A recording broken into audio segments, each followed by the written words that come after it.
Texas.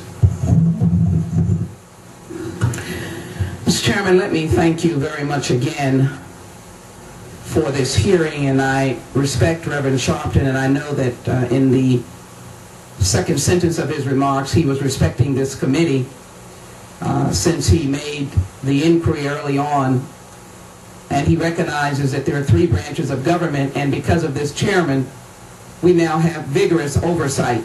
That's right.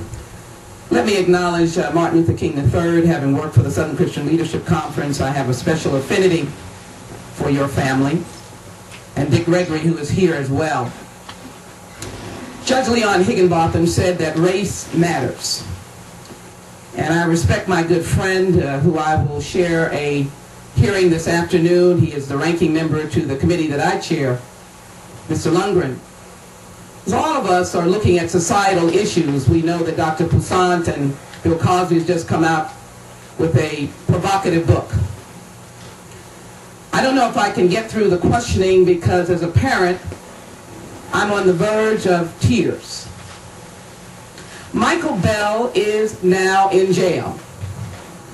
Marcus Dixon are dealing with the question of hanging nooses, which to date have failed to make the mark as burning crosses.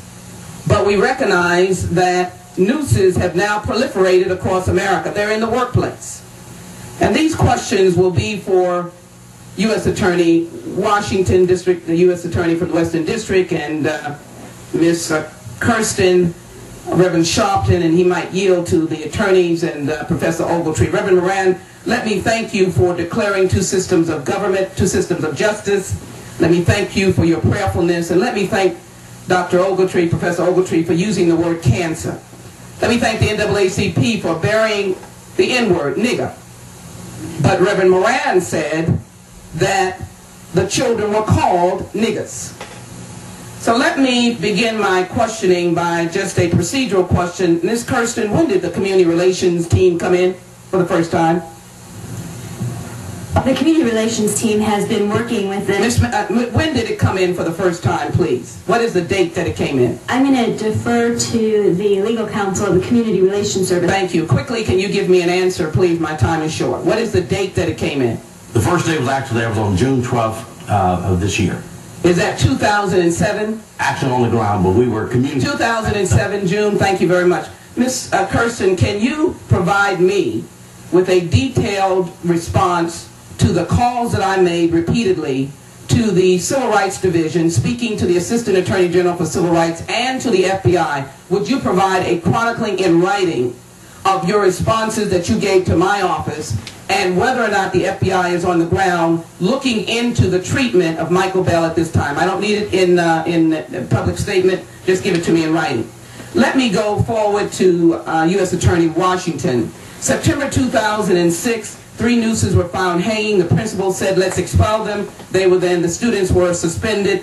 Then in the fall, we had a series of fights between black and white students. In late November, arsonists set fire to the school's building. A white student beats up a black student who shows up in an all-white party. And my understanding is that a shotgun was pulled by a white man on 3 black students at a convenience store.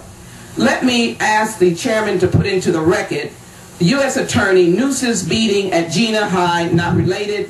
Nooses incidents evoke segregation. Right now I'm going to ask you, and I'd like the people that I called to answer this question. Without objection, I thank you, Mr. Chairman. Into the record. I thank you. You stated on the record that nooses equal hate crimes. I'm asking you now, first of all, to go back to Jena, Louisiana, in the symbolic position that you hold. One, because you merited appointment, but you are the first black Western District U.S. Attorney.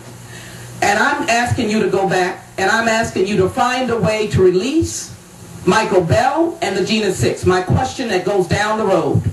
I want to know why in the course of meetings of local district attorneys, why you didn't engage with Mr. Reed Walters, who may be subject to prosecutorial abuse, and confer with him and say, Mr. Walters, this is not the way to handle this case. I can see disparate treatment by white students being suspended back in school and by Mr. Bell being still in jail on an offense that he served 10 months for, 10 months, and therefore the judge, the juvenile judge, could have said, time served, and he could have been released. I want you to tell me why you didn't engage with the DA, and I want you to tell me what you're going to do now. Reverend, I'd like you to tell me how they treated us when they came there, and Dr. Ogletree, please tell me what federal action legally and legislatively that we can have. Mr. Washington, tell me why you did not intervene, not by way of the legal system, but the consultation that the U.S. attorneys have with the local district attorneys. Why didn't you intervene? This broken lives could have been prevented if you had taken the symbolic responsibility that you have, being the first